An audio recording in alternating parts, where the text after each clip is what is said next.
Well, hello and welcome to another LinkedIn Live Q&A where I'm delighted to be joined by Charlotte Nichols, who's the Managing Director of Harvey and Hugo, a PR and social media agency based in Darlington. How are you doing, Charlotte? Hey, I'm really good, thank you. And I'm excited to be on your show. It's my first LinkedIn Live, so that's quite exciting. It's exciting, yeah. We were just talking about that because it is a new feature that LinkedIn are rolling out, and not everybody has it yet. So, it's a bit of a USP, but from what I've done so far, it's a really good way to spread the word and get the message out far and wide. So, let's get started. So, what we're going to talk about today is about telling your brand story. So, for anyone that doesn't know what PR is, I thought you could maybe start with a little explanation of what PR is to you. Yeah, definitely. So PR, it's a funny thing because people instantly think, oh my God, it's the high life. You go to parties, you swig champagne, and sometimes it couldn't be further from the truth. But essentially, PR stands for public relations, which is essentially how your brand engages with its public. It's not that fancy when you break it down like that. And it's not equally, sometimes people are frightened by it because it has those kind of associations. Everyone does PR, they just don't necessarily know it. It's how you answer the telephone. It's simple things like that. It's anything that gives people an impression or perception of your brand. And it's all about building relationships. And that kind of ideal reputation. It's about reputation. And in order to achieve that, you need to know how you want to be perceived in the first place. So there's a lot of psychology, neuroscience involved, so you can go quite deep with it. And then people just still sometimes say it's about a tweet that you put out, it's about a press release. And it is all that. But all those small, tiny touch points build up to that kind of brand feeling, that brand engagement, that relationship that your target audience have with it over time.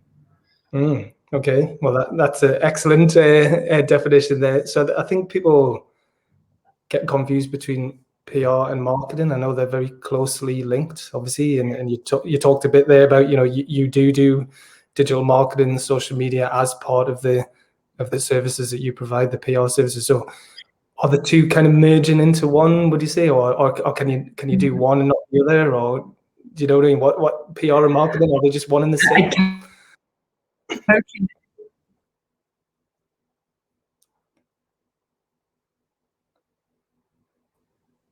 When the internet came about, definitely kind of position ourselves more in the PR camp. We use marketing tools as PR tools, but by using them as PR tools, it's also marketing. So for example, it's all about kind of building that brand reputation. We kind of wouldn't use social media for direct selling so much, but it can be a good side effect of a strong kind of PR and marketing campaign. So yeah, you have to achieve a blend in today's world. There's that whole, I've done a few videos lately about that traditional PR versus digital PR.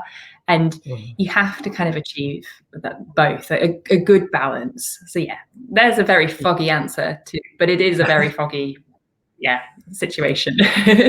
No, I mean, it's weird because I kind of do it without thinking about it, and I think if you are new to it, it can seem quite daunting, and it's like, well, what am I doing here? Am I trying to marketing? I'm trying to get in front of potential customers or clients. I'm trying to sell something, but PR is a lot more subtle than that. It's a lot more soft. Yes. Soft sell. More, like you say, like the feeling or the vibe that people maybe get around you, and kind of sort of they're buying into you as a person or an organization or a company, and having that kind of affinity with what you're all about. And then the sale might come further down the line. It might come weeks or months or even years further down the line, but it's getting them to be part of your world and kind of understand what you're all about. Totally, yeah, and it's frustrating sometimes. I sometimes wish I worked in a factory that produced a product, and you're like, right, there you go, there's the product. It's all beautifully designed, because a lot of what we do is intangible, and it's like we're building intangible assets, which are so hard for sometimes companies to understand. Even if you look at the way I listened to an interesting podcast the other day about accounting and how the balance sheets are sometimes so out of date, because a lot of what we do is seen as pure expense, pure cost. Whereas in fact, we are building assets. Whereas if someone bought a building, it would go on the asset side of things. Whereas if you're building a brand, just because you can't see it, it's equally more important than the physical assets. And I always like using this example here of it could work with any brand, but Coca-Cola, I read it in a book once. If all their buildings and factories burnt down overnight, and people kind of people woke up, they would still want Coke. They would still have that desire for the Coca-Cola brand, and it would survive because they would easily rebuild it. Whereas if overnight everyone suddenly got amnesia, forgot everything about the Coca-Cola brand, and they had still all their factories, all their physical assets, the brand would die because it would take so long to sustain all the physical assets they had through the brand.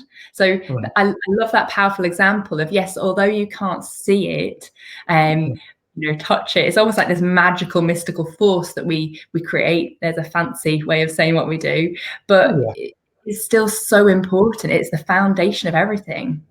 Yeah. That's what makes it hard, but that's what makes it exciting as well, because you are creating this kind of magical, mystical kind of feeling and vibe around something. So, well, you talked about Coca-Cola there. I mean, Apple, is probably the best brand, or like, even if people haven't got an Apple product, they kind of know what it stands for, and what it means. And Steve Jobs was amazing, sales and marketing and PR guy. Are there any other brands that, well, Virgin is an obvious one, Branson, the Branson effect. You just need Branson, put his name or him tweeting about you, and it goes all around the world several times, just people synonymous with innovation and excitement and adventure. Is there any others that you particularly like? I do like the Innocent brand, the smoothies. Just, I like anything that's a bit quirky and dares to be different, and kind of breaks the norm. And there's loads of amazing brands like that, but that one springs to mind. And that kind of great content that they produce, that's a little bit silly, a little bit fun, but at the end of the day, you get that feeling and you kind of want to buy the products. And it's sometimes so hard to articulate the feeling that brands give you. And I've looked into the science behind this, and it's because all those small, tiny touch points over time, they kind of build these somatic markers, and they kind of generate little feelings that you can't even pinpoint when you first had an experience with that brand. And it just it's like when you say when you're in a relationship with someone, it's like, it's the little things. It totally is the little things for the brands as well. It's the little messages, it's the little tweet every so often that they put out that really resonates with you, that sparks that emotion, that then kind of sparks that brand loyalty. That one thing we say that we do at Harvey Hugo is we make brands lovable and memorable. And it's you have to be a bit different and a bit, sometimes it has to fit in with your brand style, but I think a bit of a cheeky, kind of quirky approach helps you stand out, because there's so much noise out there at the minute. Some of the food brands, I think, do it well. Like Greg's, I think, does it really well. Yes, they do. It's a little bit cheeky, and it's funny and irreverent, isn't it? Like and even when they did the vegan sausage rolls, the videos, it was like an Apple product launched. It was just ridiculous how much how they position it, but it was incredible, because people know it's a cheap product, but it's a cheap and tasty product, but they can still, people enjoy it and enjoy being associated with that brand. And you've got the other end of the scale, where you've got luxury brands, and the high-end watch brands do that very well, of evoking those emotions. That Patek Philippe, where they've got the generations of family, and their social content's incredible. And even if you look at kind of, because we've talked about being cheeky and fun, but if you look at kind of finance brands, there's still finance brands that can do things well. Like Hargreaves Lansdown, again, it's that classic feeling that evokes trust. It's obviously backed up by the incredible people and behind the business. So there's so much that goes into it that you know your conscious brain can't quite comprehend it, because we don't know enough about the brain. I read somewhere that we know more about the moon than our own brains. So, you know, there's so much that goes on. Our brains continually scan the environment for, you know, and if I look right, I'm currently in my kitchen as we do these days. I'm working from here, and I look around, I could probably see from my conscious brain probably about 20 brands. If my unconscious brain is probably scanning, it could probably see loads more and loads more other information that's sparking responses, and it's filing it away. And it's just so interesting, like how, and I think the big brands, they're more tuned into this. And, you know, that I could never understand growing up. I used to always say to my mom, why is McDonald's always advertising? They're on every bus stop, they're on TV, they're on radio. Everyone knows about McDonald's, but it's been scientifically proven that it's that continually kind of seeping through the subconscious memory that makes you want to kind of go and get a Big Mac. So yeah, it is incredible. Yeah, no, I love it. Yeah, like you say, there's stuff everywhere, and you don't even notice it, but you are picking up signals all the time, aren't you? And that's why it is important to just think of all the different channels that you can get out there, and it's not just one channel. So I watched a short little video that you put on Instagram, I think it was yesterday or maybe the day before, about PRing your PR. Yes. I thought that was really good. So do you want to explain a bit more about that? Yeah, this might be my new personal strapline, because I always go on about it. But yeah, essentially, it's now that we've got all this digital world, it's not enough to just get traditional PR. Traditional PR, just to kind of make my position clear, is still very important. There's a lot of people out there that say, no, you know, you just need to be digital. Traditional is still important for the main reason that it can build credibility, and that builds trust, and trust is one of the main reasons that people will buy from your brand. So yes, you need to get that traditional PR, and then once you've got that traditional PR, that is when you need to then PR your PR onto all the digital channels that you own, and more if you can. So and the reason for this, again, it's credibility, because if I was going to say, right, I'm launching this new product, it's great, on my social, yeah, it'll still get a bit of traction. I'd like to think I've got a bit of credibility myself, but there will still be people out there that don't know me and think, yeah. If that appeared in PR Week, and that's brilliant PR in itself, that'll have been seen by lots of readers, its own network, its own social. But then I share that onto my social channels that, hey, I was in PR Week thinks we're good as well. It just gets so much more traction. So there's so many ways you can PR your PR. Use all your social channels, and you've got to repurpose your content for the different social channels. It's not enough to just put the same thing out on all of them. Put it on your blog, rewrite it, not plagiarize anything, but say, hey, we appeared in PR Week. Here's a link back to the article, sort of thing. You know, put it in a newsletter, or create your own separate email marketing campaign around it to your audience, letting people know. Create a video talking about it, create an infographic breaking down the new product or service. You create an animation, and a lot of these things you can do yourself as well. That's what's great about digital PR. It's also what's kind of makes it so hard to get heard, because everyone's creating noise. But yeah, that's kind of what I mean by PR your PR. It's not enough to just leave it to traditional channels anymore. Yeah, no, I love it, because I mean, I kind of do that anyway, and that obviously I'm pretty good at getting the message out to the different digital channels. But yeah, like I know that even though most of the work that I do, even the physical events, like the Newcastle Startup Week events, the physical events were largely driven through social media. So it was through Twitter, Facebook, LinkedIn. They were the main channels, those three, and selling tickets through Eventbrite and through my website and my blog. So it was all digital, really, but it was a physical event that I was trying to get people to, right? But I know that if I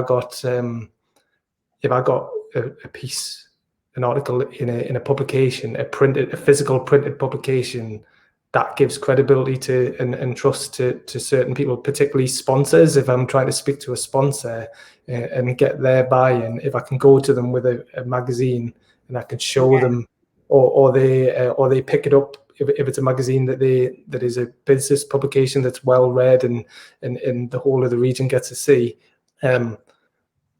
I get inbound inquiries, I get people off the back of that saying, "Oh, we've seen you in here. That looks good." That's because not everybody is on Twitter, not everyone's on LinkedIn, not everyone's on Facebook or Instagram or YouTube or all these other channels. But if you get in a local, regional, national printed publication, that does give you some extra kudos and credibility that other people don't have and sets you apart from others. I have done quite well out of that. Different audiences, I suppose, and even if I do get a piece in an online publication, I'll then share it across all my social media, and if I send out a press release, it's very rare that someone would just publish the press release in its entirety, but I can publish that on my blog. So then I can guarantee that the words that I wanted to get out are there. So I do that as well. Because that's one of the drawbacks with traditional PR. Obviously, you have to, when you're writing a press release, you have to consider 3 audiences. There's obviously your brand, and sometimes that goes to the board. If it's a big company, it gets political, and that's hard enough anyway.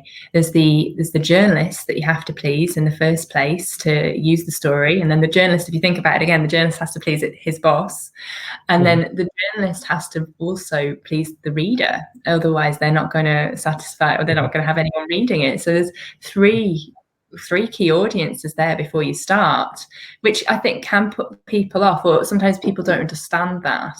And that's one thing that's still a battle, maybe even more so a battle in today's kind of world, because we have to write things the right way for the journalists, whereas people are so used to writing on their blogs exactly how they want to, and that's great, and it's great that you've got that choice now. But if you do want that extra credibility, you have to work hard for it. But it's great that you can write in your own style and tone on the things that are for you. So it's good to have an option. Yeah. Well, that leads us on nicely about why work with a PR agency. So obviously you can help people understand how to articulate the message, and also how to, there's a phrase like selling in the story, or kind of like what makes them or the organization PRable. So do you want to talk about when people should work with a PR agency? Yeah, definitely. It is something people can do themselves, but it's like everything. I can battle on doing my accounts, but it's best off going to someone who specializes in it, and then it means my time's freed up to do what I do best. The main kind of advantage of an agency is its contacts, its relationships with the media, because it takes us years to build those up, and again, it comes down to that trust and respect and credibility. And as an agency, we have that with the target media that we work with, and so it means that when an email comes into their inbox and they get hundreds and thousands of emails a day, it means that if they see it's from Harvey and Hugo, they're more likely to open it and read it, because they know it'll be quality. And that's another reason why we can't, in the battle I mentioned with our customers or potential customers, we can't just send out anything, because if we start sending out releases that aren't written the way they like it, it damages our credibility. It means that our emails might get opened less frequently, and that sort of thing. So definitely the relationship side helps. But that goes back to the way it's written as well. It has to be written in the right way. It has to kind of have that, answer those 5 questions: the who, what, why, where, when, how. It has to answer those immediately. In the first few paragraphs, it has to have such a strong headline so it captures attention. And we we like to think, what we do, we capture all that, and we know how to extract that information from all the parties involved. So it's making sure it's written and presented properly. It's having the relationships. It's also knowing what angle makes a story. And we're not afraid to say, you know, to some people, and it's hard to do this, and it's also turning down business sometimes, but to say, look, it's brilliant news for your company, but unfortunately, the journalist of the target media trying to reach won't see it that way. And we get this a lot. You know, a lot of stories are great regionally, but they're not so much nationally. They have to kind of step up to that next level to generate that coverage. Or quite often we get a client that, say they're headquartered in Newcastle. It's a regional story for Newcastle, but they say, but we want to break into the Midlands. We want to hit Birmingham with this. So can it go to the Birmingham media as well? And it can't unless it's totally relevant to that area. It's not enough to just say, and we want to work with people in Birmingham. So it's the messaging as well and the angle of the story that we can help and advise with. So we can save people a lot of time as well. If, you know, if they were planning on doing it themselves and the angle was all wrong, you know, we'd just be like, no, you know, it's not worth this time. But you can still turn it into a blog. You can still put it on your social. You can still create a video. You can still do all that, which is great that we can say that now, because before a lot of this, we'd be like, oh no, sorry.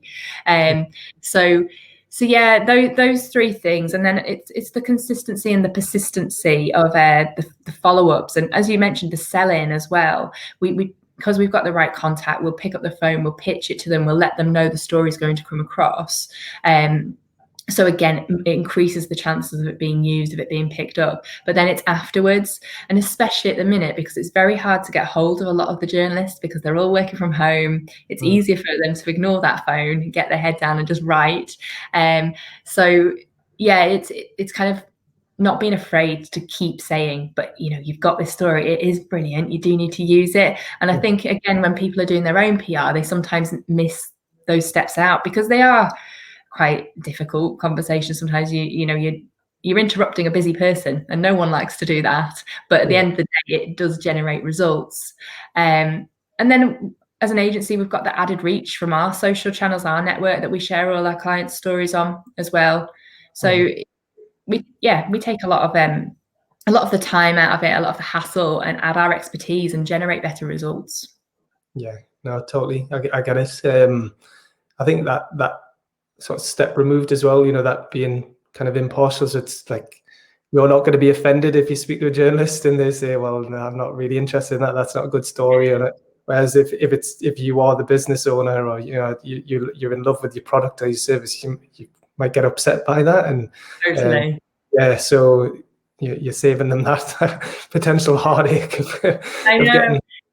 It's also easier to let someone else promote yourself. Like a lot of our clients struggle with this in terms of the whole being seen to have a big ego and like saying, oh, I've just done this, would you use my story? It's all about me, I'm brilliant. Whereas if it's an agency, it's easier. You know, it's easier for us to blow someone else's trumpet rather than to just for someone else. I don't know, as humans, I mean, I certainly feel uncomfortable when I'm, you know, I still sometimes feel comfortable making videos, but I have to remember the overall purpose, you know, for the company, for the brand. And it's so important for people I think sometimes people don't understand the impact that they have on their brand. We're all brand ambassadors, so it makes it easier. Another step removed, as you said. Yeah, no, definitely. Well, even me, I find it easier to market and promote or sell other people or products or services or events than I do myself. But like, I am part of package, and you know, I appreciate that people want to see me doing things, or like they might follow me on I've got more people following me than I have following my business social media. People are interested in the people behind the businesses or the brands, aren't they? So totally. You want to talk a little bit about personal online brand then, because and the power of that? Definitely. Well, it's that classic phrase, people buy from people. And it's so true. You know, we talked about this mystical, magical force behind the brand, but still, you know, you want to talk to a person sometimes, or even a character if there's no person. And it comes down to that emotions side of things as well, and that genuine. And I think that's why you do get more followers as a person sometimes than a brand, because they want to see, there's that human interest, like, what do you do? What do you say? What do you think about this? And it's just, it makes it so much more real and genuine when they can see a face. And like sometimes eyeballs are so important. And it's just people, we get a lot of clients come to us say, we want to build our brand. And we're like, one important thread of this is profile building for you personally as the leader of the company. And they're like, oh no, I don't want to be involved in this at all. We've got Jack in the warehouse. Jack will be the face of the company.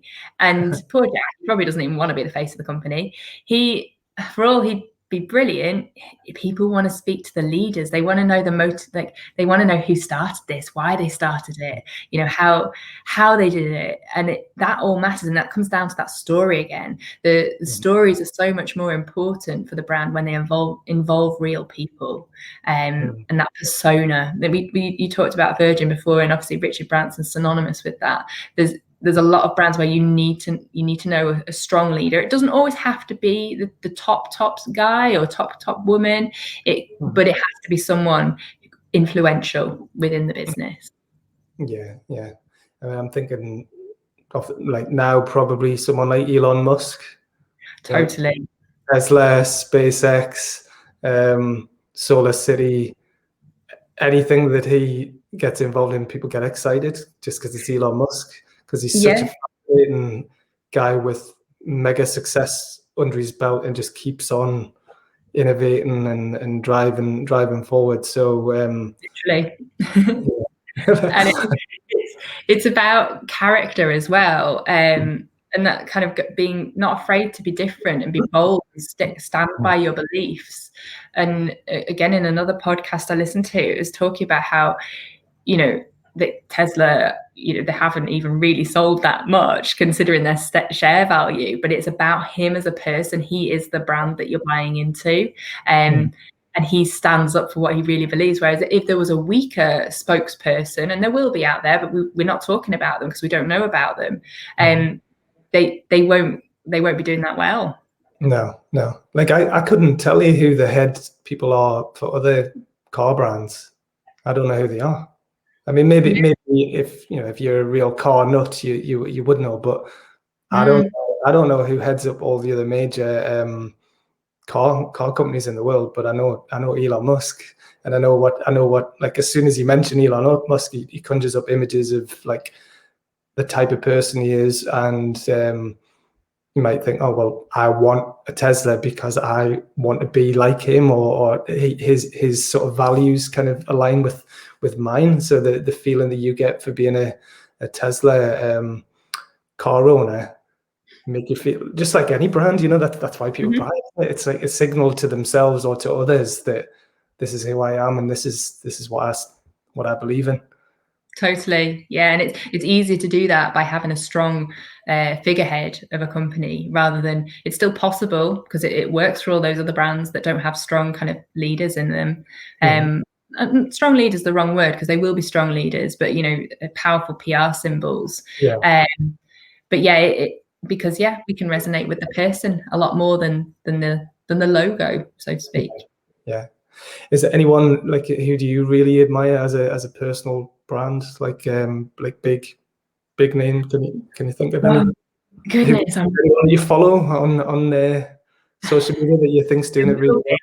I'm going to have a quick scroll now just to see, but there's a lot of people. Actually, one person I was admiring the other day, and it's a personal brand because it's a sports person. It's not anyone mainstream, but it's, let me just find the name so I say it right.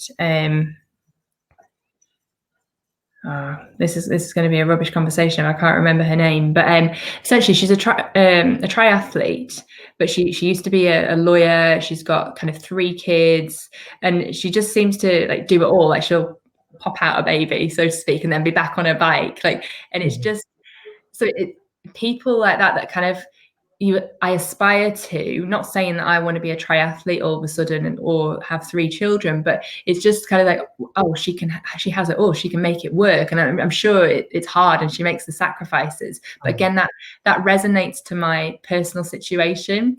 So, and I used to be a swimmer and a water polo player, so I really kind of relate to kind of more sports people and their backgrounds. So there's a lot of kind of sports people that I follow. But I'm just looking for any kind of CEOs or brand leaders. No, it might come to me as we have our conversation. Who do you really respect? I mean, Elon definitely is a right. I mean, I follow people who, like, they're kind of a bit annoying. You know, they're kind of a bit kind of full on, but I still quite like them. And that sometimes if I need G'ing up and motivating, I'll watch some of their stuff just to kind of get me a bit, even though I don't want to be like them, right? So like Gary Vaynerchuk, do you know Gary Vaynerchuk? Yeah, he annoys me. he is annoying, but I still love watching him. And I've been trying to get Gary V to speak at Newcastle Startup Week from the beginning, and it just wants too much money. But that would still be amazing. Yeah, but one day I'm gonna get him. I'm gonna do something. I'm gonna become friends with Gary V. It's gonna happen. And who else? Do you know Tom Bilyeu? I don't know if I do. No, so Tom Bilyeu, again, he's a bit borderline aggressive, because I'm not an aggressive guy, but he's a borderline aggressive with things like, you know, you have to work until your eyes bleed. He's that sort of thing. But he's also got some really good messages about sort of just resilience and perseverance and just like staying the course and just like not like wavering and not like not, and even when things aren't going well, you're still learning and you're still getting better and just like stick at it. So it's positive stuff. It does, sometimes into a bit too much, but like yeah, and don't get me wrong, I have bought Gary V's books and stuff. I used to love him like more so kind of 6-7 years ago, and then it just got a bit much to step back a bit. I might get involved again soon. But Nicholas Spirig was the triathlete I was talking about, just to throw in a name there. But yeah, no, it is interesting, and then also then you'll get things where they'll throw a total curveball and do something ridiculous, and then it can damage the brand. And you know that's sometimes difficult to deal with. Kind of going into the crisis PR management side of things, reputation management here a bit. But yeah, it's really frustrating, because someone can have this pristine kind of image and reputation, and then it's all ruined by one silly thing they've said or silly action that they've made, and that can be frustrating when it's one of your brands you're working with. But yeah, again, we're all human as well. Yeah. Well, like Elon, you know, like he appeared on the Joe Rogan podcast and he was smoking marijuana on that. Yeah. I mean, he hardly did. He took like one tiny drug, and it's where he was in California. It's legal to part, like it's, but still, you know, the CEO of a major company, people are like, what the hell is this guy? He's lost his mind. He's and But like, and it did affect the share price, and you know, there was a point when he's got into a few public spats on Twitter where he's got into some major trouble, and he's like gone to court, and so yeah, you got to be careful sometimes where people can just like put a single social media post out, and it can cause a lot of trouble for them and the company or the other people that they work with. Totally. It's like, I think Warren Buffett has this famous quote saying it can take 20 years to build a solid reputation, but it can be ruined in 5 minutes. And that's just crazy, because like all the work that you're putting in to it, and then something goes wrong, something disastrous happens, and it's gone. It's almost like in a puff of smoke. It's just crazy. Yeah, I suppose someone like him though, and others, he got into a load of trouble, but actually once the dust settled, his personal brand and the companies were so strong that they just bounced back to where they were, and actually he might have got some new followers and fans off the back of it, you know. I think so. Yeah, so and I think that's what he's trying to do. You know, so yeah, I wouldn't class that as a total disaster, but yeah, it's interesting, but also that the way he behaves, his actions are also challenging the norm to how a CEO should behave in a meeting. Like, it might be that in 10 years' time, it's fine if you're doing an interview, perhaps on an evening, to wind down by doing that, which is interesting. You know. So do you get involved in that sort of because PR, it's not just getting you into the press and the media, sometimes it's keeping you out. Do you get involved in any of that, or have you had to get involved in that? You don't have to say any names or any No. situation. No, I won't be naming names, but yes, we do, unfortunately. Less so. I mean, we prefer the positive stuff, and it's more. Unfortunately, it happens more than you think. There's, in terms of things that we've dealt with, there's been deaths on site.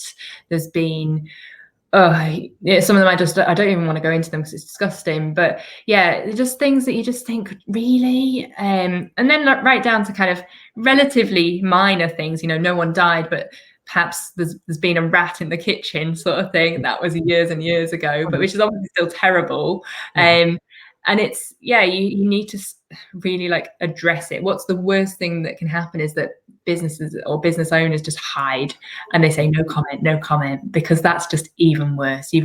Sometimes you've got to come out, you've got to hold your hands up and be like, sorry, we've done something very bad here, but this is what we're going to do to fix it.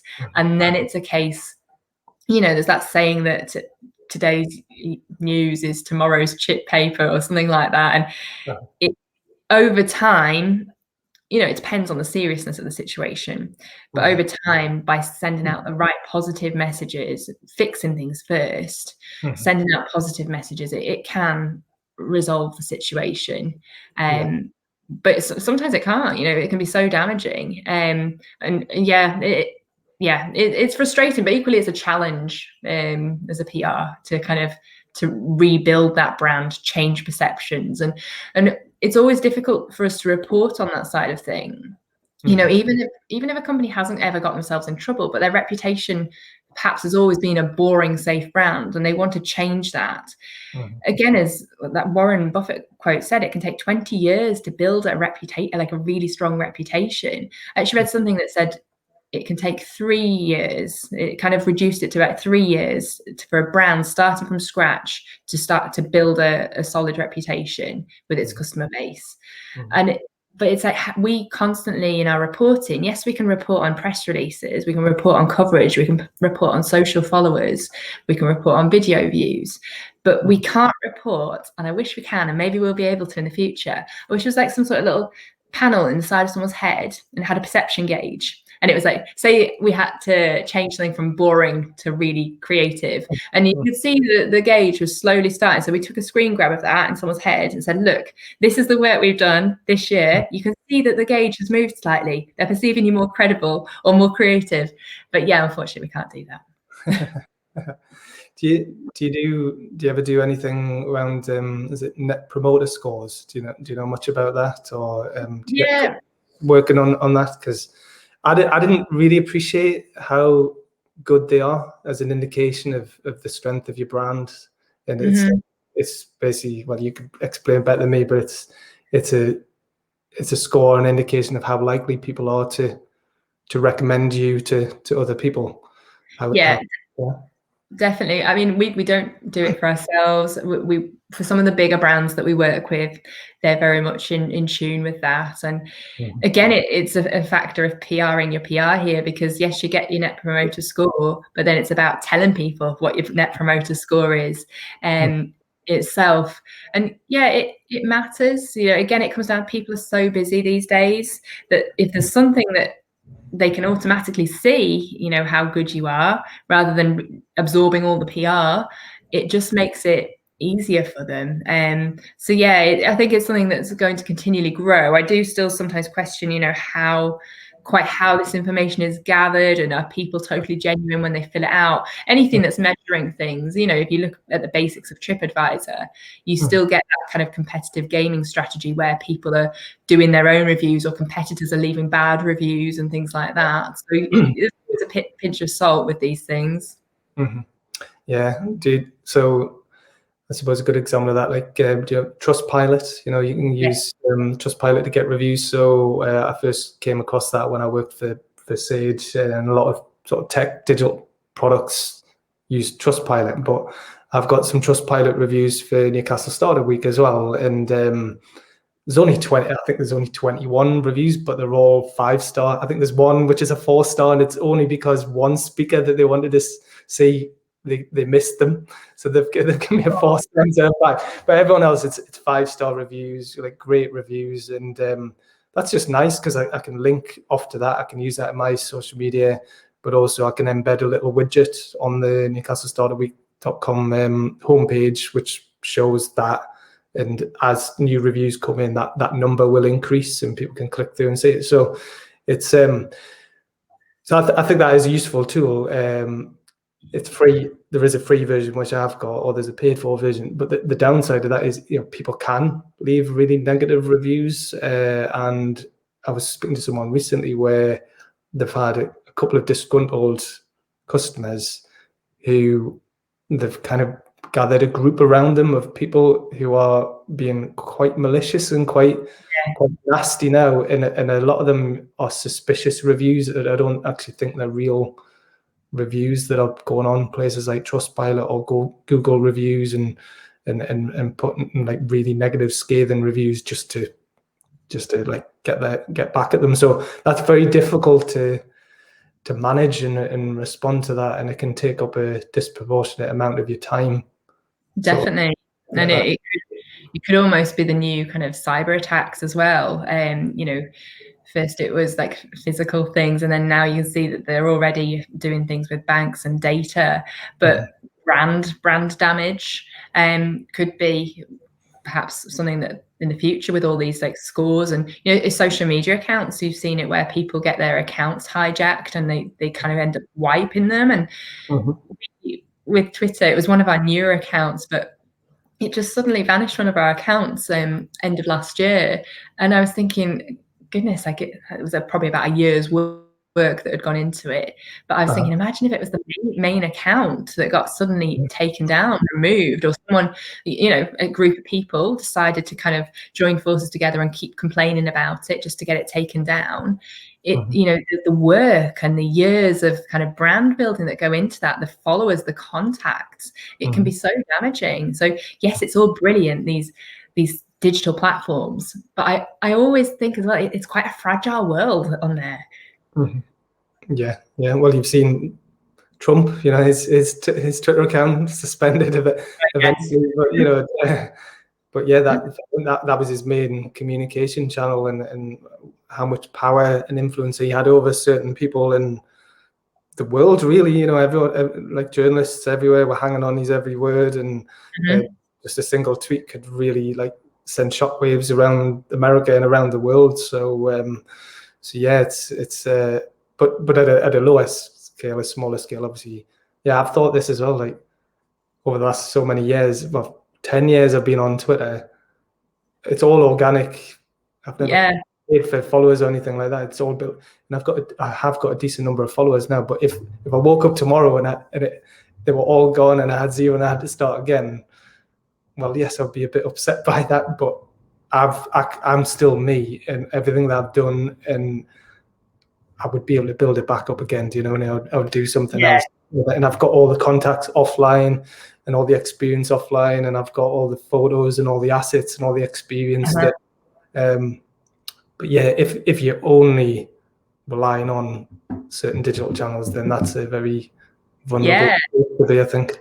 If you look at influencers, their whole livelihood, say it's an Instagram influencer, is there, and that overnight, like with anything, like with a lot of things, even physical things. But I don't know, I just sometimes say, right, what would happen if all of a sudden we lost this, or this website went down?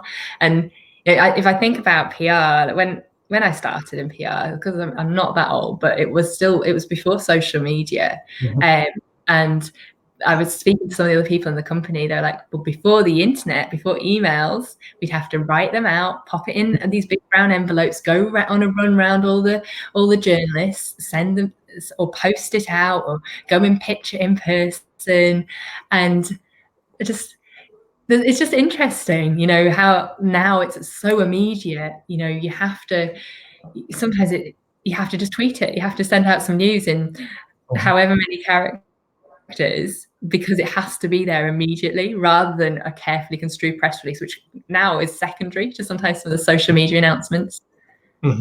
Yeah, it's totally changed. Well, you've been didn't say at the beginning, you've been running Harvey and Hugo for almost 12 years now. So 2009. So well done. Congratulations for everything that you've achieved through that so far. And then I was going to say, we'll talk about your pay as you go or pay as you go service, and that's exciting because you've been doing that for a while, but you've recently launched an online marketplace.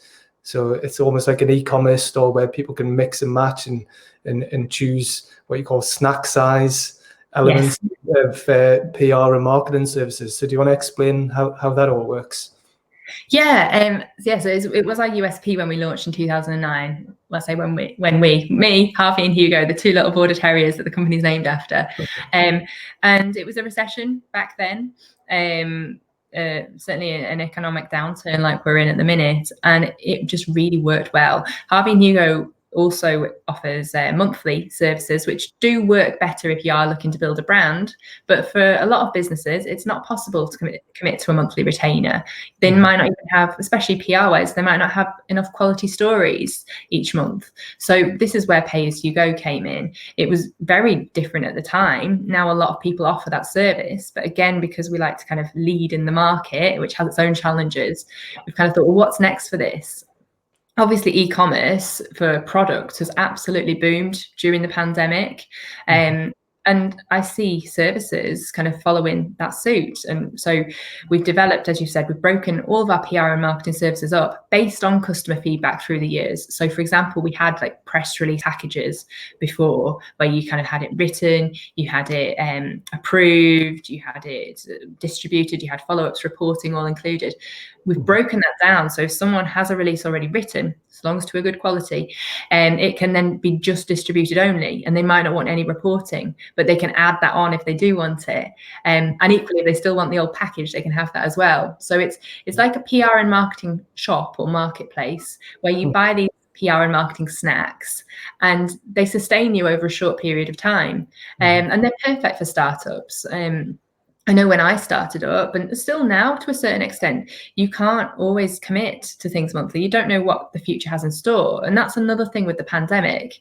This took almost everyone I know by surprise, and it came out of the blue, and it makes people wary of committing to lengthy retainers. You know, they kind of do it on a pay-as-you-go basis. And I think that's the future. And people want more control over what they're doing. You know, at the same time, it's still nice to have that retainer because you don't have the hassle of purchasing things, figuring out what you want. But it's also not just for SMEs, it's also for marketing teams where they perhaps have a gap in resource. So for example, they might, and often this is the case, they might have all the marketing function, but they need to outsource PR, or they need a press release written every so often, or perhaps they have PR, but they need a video created every so often. So, and it's that availability thing as well. You can buy anytime. You don't have to wait for the phone lines to open. You don't have to email and wait for someone to get in touch. You don't have to kind of be invoiced and then do a bank transfer. So it's just making it more current, more immediate. And we are getting a system developed in the background, a portal. So eventually everything can be done kind of online. You don't necessarily need to speak to people, which is becoming a trend actually amongst kind of younger people. They don't necessarily like to pick up the phone. You know, some do, it's generalizing, but as you know, on the whole, people like to just do things online automatically and get things done, see results. So yeah, it's quite exciting. We've had good feedback on it so far. There's a lot of work to do. There's already amends that I need to create, but yeah, I kind of created a monster because it'll just constantly need feeding and growing. But yeah, it's good. It's interesting. Yeah, well, I think it's great what you've done. So it's PAY-as-Hugo,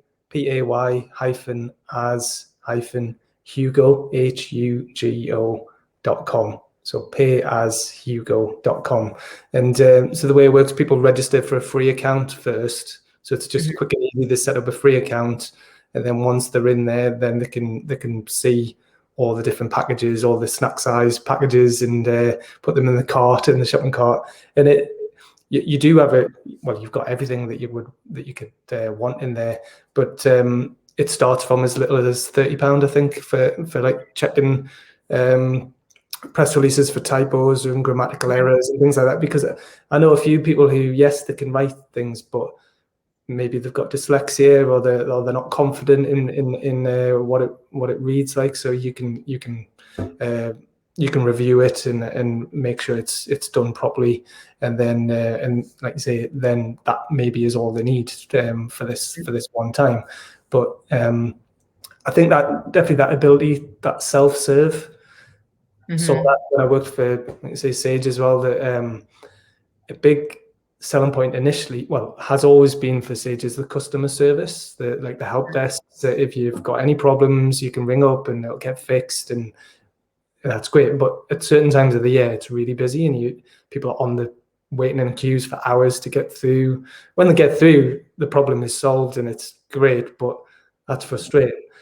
But then when they launched their cloud products, their online products, that was seen as a USB, that it was 24-hour help. And actually, a lot of people weren't that bothered. They could realize that, yes, that's nice to know, but a lot of people just want to self-serve. They just want to go on, find out the information, and away they go. They don't really want to pick up the phone, and they'll only pick up the phone when they're at the end of the tether, and they're so frustrated they just can't figure it out. That's when they'll pick up the phone. So yeah, well, I'm the same actually. I just prefer to crack on. Like if I'm thinking of buying a holiday, I mean, it'd be lovely to be doing that right now. But yeah, I will pick up the phone if I absolutely have to. But I like to explore and find things out myself. Yeah. I think it is. I think everything's kind of getting outsourced to the consumer, isn't it? Yeah. But if you need that expertise and that consultation and that genuine nuance, and like you need to speak to someone, you need to have a conversation with someone. So things like helping you understand what your brand stands for, what your brand values are, where the story is, what makes you PRable, what makes the product, service, or organization or business PRable. You can't do that on your own. You do need to pick up the phone or have a face-to-face or a Zoom chat with someone like yourself or your team.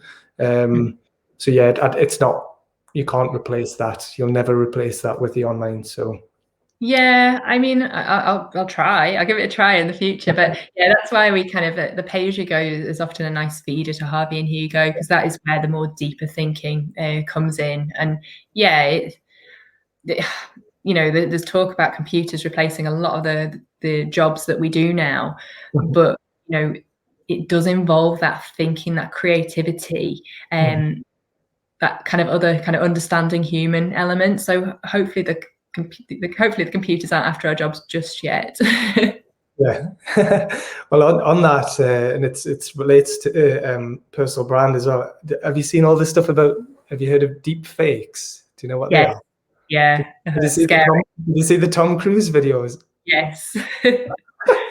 I mean, wow. I mean, that is scary, because it does look like Tom Cruise, but the computers to analyze all these all these photos and videos of him throughout the years, and they've created this recreation of Tom Cruise, the way he looks and acts and mannerisms and stuff like that. And it's wow, like that they can do that, and that is quite scary.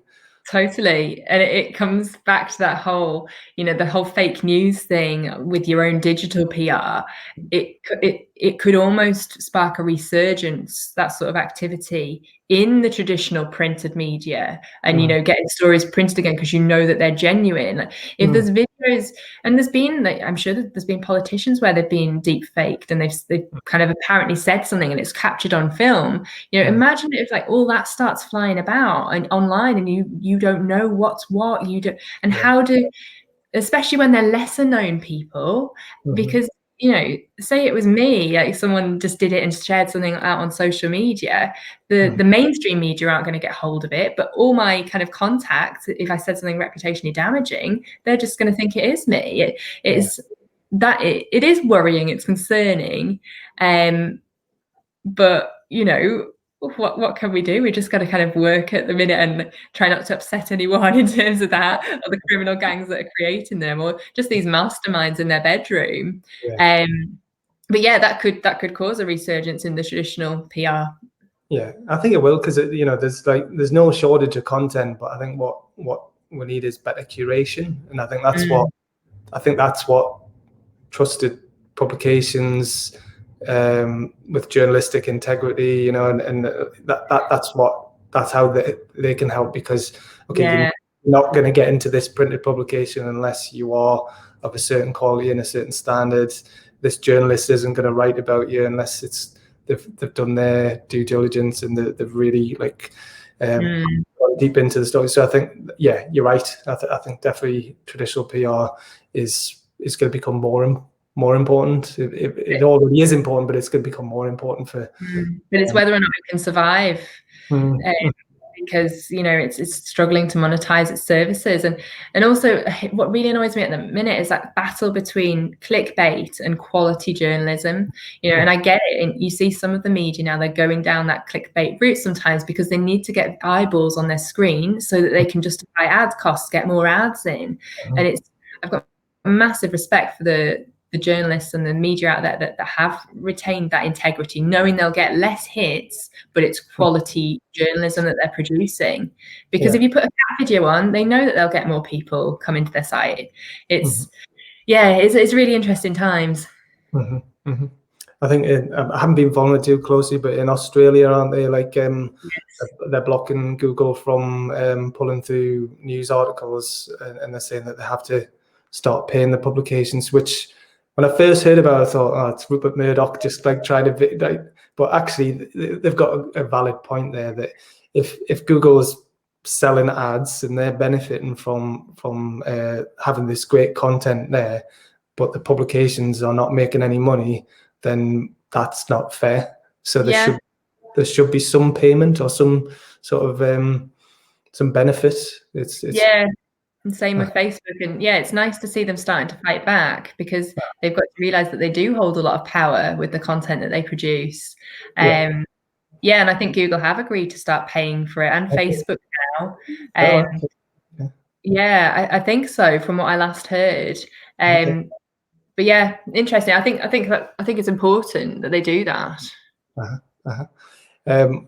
And is there any other trends that you've noticed in the market or on social media or from clients? Apart from definitely visual and multimedia approach. I love writing and I love reading, but I do feel like the power of the written word over the last certainly decade has declined. Like, people want to hear it in video, hear it and see it, and which is sad in a way. And sometimes it's about, for quality journalism, it's not. You see a lot more typos, put it this way, in the media these days, because then they can't afford to employ the people they used to employ. But it's about getting things out there first, rather than a beautiful piece. So it's, and again, there's that phrase that, dumbing down the general public, like the media needs to be dumbed down. We're all so busy. Everything is so much more fast paced that we consume our information in smaller chunks, so snack size, if you like. But it's so things have to be more simple. And I know myself, sometimes I just don't have time to read a lovely article, and I just want to see a quick infographic about the process of it. So definitely that kind of visual multimedia, adding a bit of personality always. So if you can do video, that's great. But hopefully there will be a return to people getting more time to read articles. But it's just like, there's so much information out there. At the end of every day, I don't know about you, but I sometimes have information overload, because I just I want to consume it all, especially if it's on subjects that I'm really passionate about. I want to listen to that podcast. I want to listen to that album. I want to watch this video on YouTube. And just like, well, what do I do? And or Netflix, you've got like thousands of different series or films to watch. And I read somewhere that if our brains were computers, by the end of each day, the memory would be totally full on them. And it's just crazy. I think we have to be a lot more precious with our time and attention and where we're putting it. And there's that whole attention economy talk of that'll be the future of trading. It won't be financial, it'll be with our attention. But it does just all blow my mind. There's so much going on out there. Yeah, no, I think, I mean, definitely the visual and video. I mean, that's one of the reasons why I do it, because doing this, because I know not everybody has time to watch a 1 hour interview, but if they do, there's so much good content and conversation in this if people take the time to watch it. But also, what I'll do after this is going out on LinkedIn, it's going on Twitter, it's going on Facebook. It'll go up on YouTube as well. I'll also turn it into a podcast as well, because I've got my own Super Connector Show podcast. Just get a plug in there, right? But I know some people do prefer listening. You know, the podcasts, I was going to say, they'll seem to be on the rise. You know, and it's that kind of curated content that it's often like better quality, because you're listening to a podcast, you might listen to it in the background when you're doing something else, or you listen to it when you're driving, or when you're going for a walk, or going for a roll, or something, or just getting up. You have a deeper connection through audio, I think.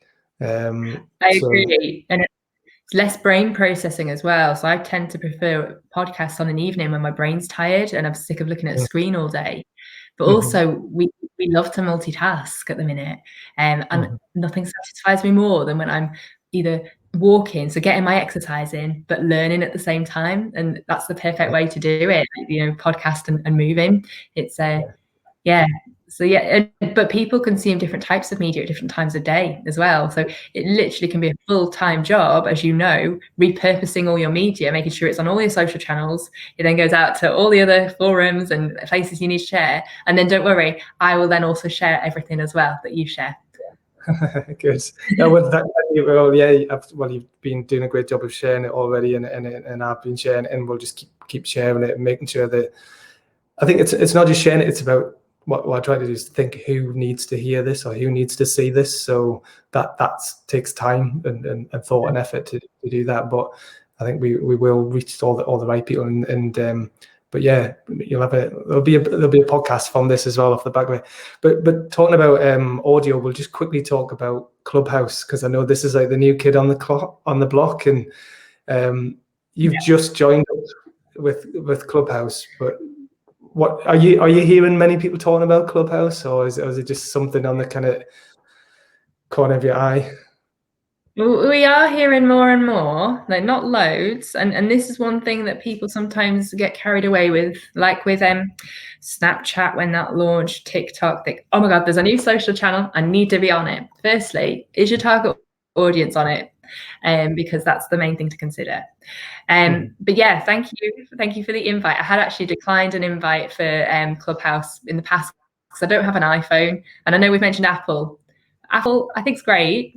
I don't personally like it because I like to be different. So I don't have an iPhone, but I set the invite you've given up to me on my husband's phone. So I still need to, when I can gain access to it, I need to check it out properly myself. But from what I've heard about it and heard people talking about it, the audio only does appeal to me because, for reasons we've just talked about, but also one thing that John, who I interviewed about, who's one of the early users, is just that sometimes, especially Instagram, it has become so much about how I look, you know, that kind of ego thing, that look at me, I've got 20 different filters on and it's not even really me sort of thing. So it's nice to strip that back and just listen to what someone's saying rather than look at the background or look at what's going on, what are they wearing, oh my God, that sort of thing. So that does appeal to me. It was interesting your take on it. I don't know if you want to share that. Yeah, because I hadn't heard of it until the start of the year, and then I got invited into it, and because they're trying to promote that it's scarcity, you know, that it's you have to be invited in, and it's that fear of missing out and meant to be Yeah, exclusive. And when they started it, it's clever that I'm interested in it from the point of view of how they've grown it so quickly, and yeah, it's the valuation already, and it's clever from a marketing of a new product and platform point of view. yeah, But actually, once you get in there, it is cool. Like it is cool, but I'm still getting my head around how to use it effectively, because I'm using it more from a learning point of view. You know, so I can. There are some amazing people on there. You know, the real heavyweight top Silicon Valley investors and entrepreneurs are on there. mm, Amazing musicians and artists are on there. But there's also it's not that exclusive. Like there's like a lot of people are getting on it now, right? And there's also a lot of, I would say, quite scammy people on there as well. So the way it works is you go in, you can search for people, you can follow them. You can link your Instagram and your Twitter account to it. So most people are trying to get people off Clubhouse onto that Instagram account, right? right. That seems to be the way. Like, follow me on Instagram. That's where you'll find out more, and that's where I can sell you my products or services, right? Because a lot of people are doing that, and then you have what are called rooms. So Hmm. anybody can start a room, but if you just start a room on your own, nobody's gonna. Well, you might get a few people in, right? But you have the hosts of the room, and then you have the people who are just listening in on the room. So it's just like an event, I suppose, like a physical event where you have people on stage who are in conversation, and anybody potentially can just listen in on that conversation. But Hmm. it's not recorded, so you'll never hear it again. So it's like, again, that FOMO. I've got to be in here if I want to hear what people are saying, and because it will never be shared again, and it can't be played back or anything like that. But there are some, I would say there's a lot of scammy people where it's like the secrets of a billionaire lifestyle and millionaire lifestyle, and follow us and we'll tell you the secrets. And they don't tell you anything other than follow us on Instagram and buy our products, and then we'll tell you the secrets. Do that. So I think you've got to be wary of that, right? It's also Yeah, very American at the minute, which I quite like, but that means that there's a time difference as well. So the best conversations that I've heard tend to be late at night. hmm, And so, yeah, like late evening or even in the middle of the night, where, like I say, amazing investors talking about what they're looking for, and how you get their attention, all that sort of stuff. And then one of my favorites, I woke up in the middle of the night, couldn't get sleep, went on Clubhouse, and Timbaland, the music producer, Justin Timberlake and Missy Elliott was just hosting this amazing room with these hip hop and R&B and dance music producers, and that's my background. So I was loving it, just hearing them in conversation, and yeah. yeah. So That would be cool. Yeah. I mean, I'm an early bird and I'm early to bed as well. So I would struggle listening to it on a night or in the middle of the night. But it's definitely something to be checked out. I mean, it's just at what point do we get saturated with all these social channels? And yeah, I think it's like having to be selective now on which ones you choose for not just you, but for your brand. But then yeah, equally, it's which ones your target audience is on. And if they're quite spread, then you do have to pay attention to them all as a brand. yeah. Well, that's the only thing I would say is I was thinking of doing a video about this. I was going to say, on the topic of Clubhouse is cool, but it's also potentially a massive waste of your time, because Yeah. like right now I've got how many? I'm not bragging here, right? But like it's taken me a long time. Right? I've got 11,300 followers on Twitter. Right, that's taken me 10 years to build that up, and 5,000 followers on LinkedIn, and Mm. Instagram's not many. Instagram's only about 1,500, I think. YouTube's grown up, but like it's taken me a long time to build up that audience. But on Clubhouse right now, I've got like 186 followers, right? So where's my time and attention best spent? You could Yeah. say, well, because it's a new platform, you could build a new audience over there. But right now, I've got an existing audience that really I Yeah. should be on serving them better and just making sure that they're getting the most value from what I'm doing instead of suddenly on Clubhouse. So that's what I'm thinking, because you do.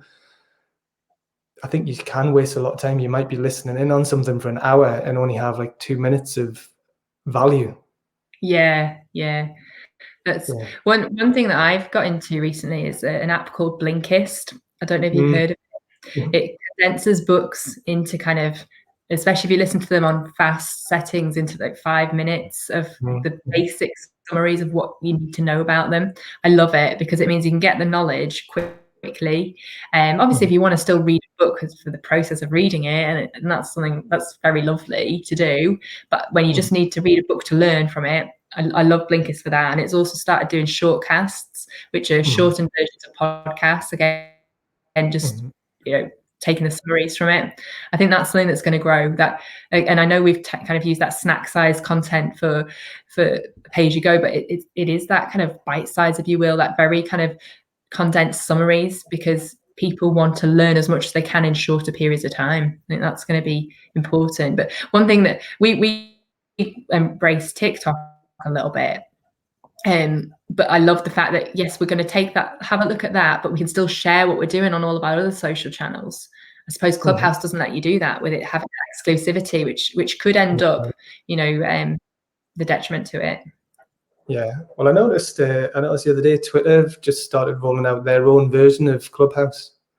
Oh, so interesting. I stumbled upon it the other day, where how they've got the fleets. You can, do you know what a fleet is? You can share it as like an Instagram story. So Twitter's version of that, right? But along the top of Twitter, I could see a different icon that I'd never seen before, where it was like an extended icon where there was a group of people all in that same place, and I think it's called I'm gonna have a look at that. I think it's called it's called a Twitter moment. Let's have a look. Oh yeah, I have seen moments. And it was it looked just like Clubhouse in that there was a group of people in there having a conversation.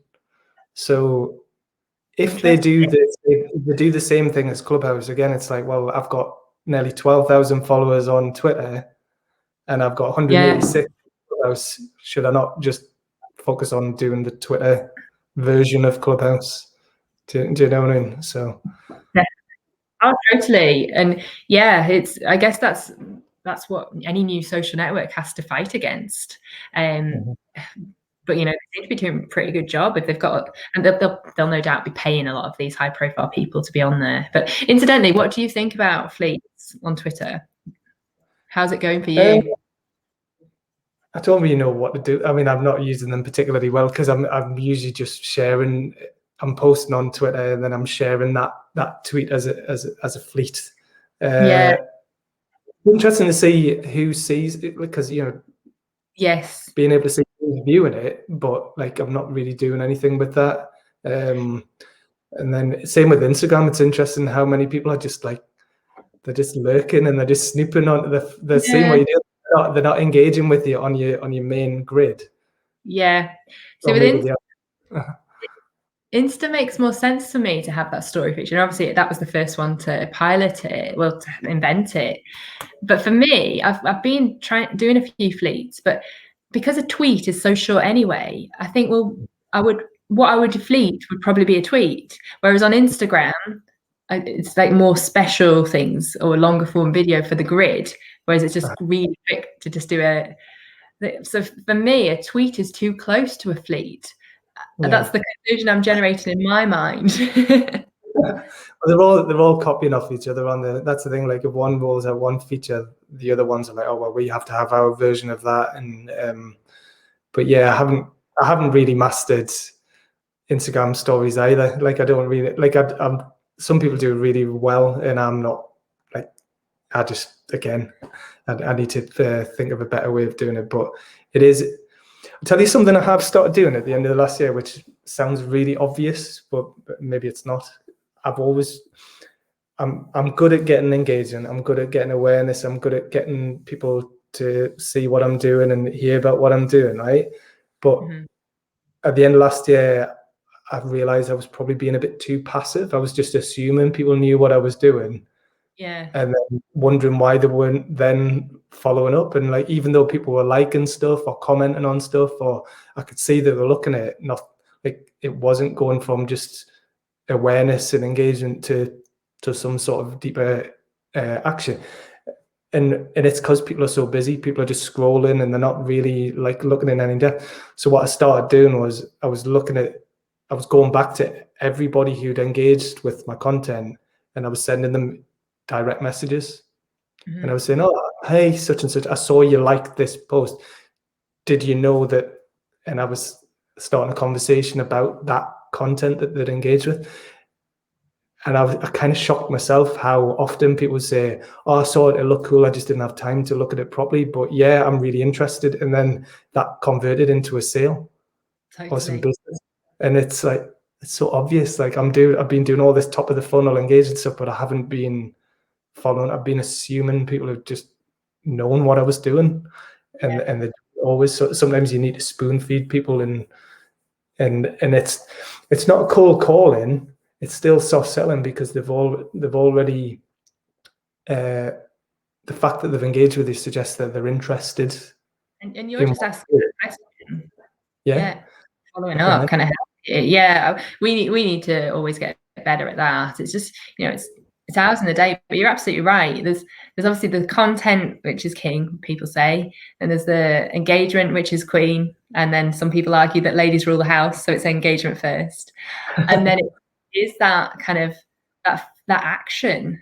And we have it's in our DNA from our caveman days that we have lazy brains. It was all about conserving energy, and we literally need things flagging up, buy now buttons on the internet or on e-commerce sites. And but like I say, I'm guilty of it sometimes. I don't often like to feel like I'm being forceful in any way.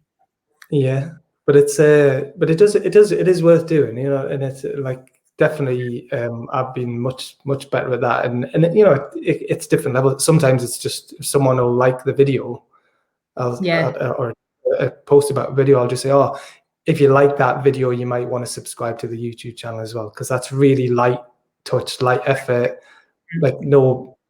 But again, it's surprising how few people do that. Like, I really even if even if you specifically ask them to subscribe to a YouTube channel, they won't do it. So, I know, it is crazy. So okay, well, I was just going to say, I think we've covered all the questions that I wanted to cover, and covered loads of great topics there. So if anyone does want to find out more, we've talked about Pay as Hugo, so pay-as-hugo.com if they want to mix and match the different products and services. But if anyone wants to find out more about you as well, and Harvey and Hugo, how do they get in touch? Yeah, it's harveyandhugo.com, all one word. And we're on all the main socials. Or even personally, I'm on LinkedIn, just search Charlotte Nichols, Harvey and Hugo, Instagram as well. It's just, at the minute we're focusing on just trying to share helpful content to help people, especially during this time.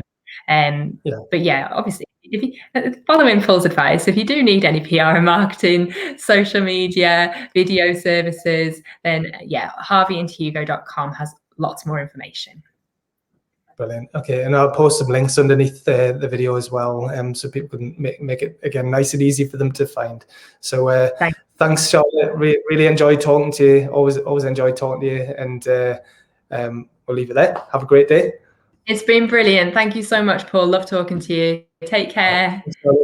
See you. Bye. Bye.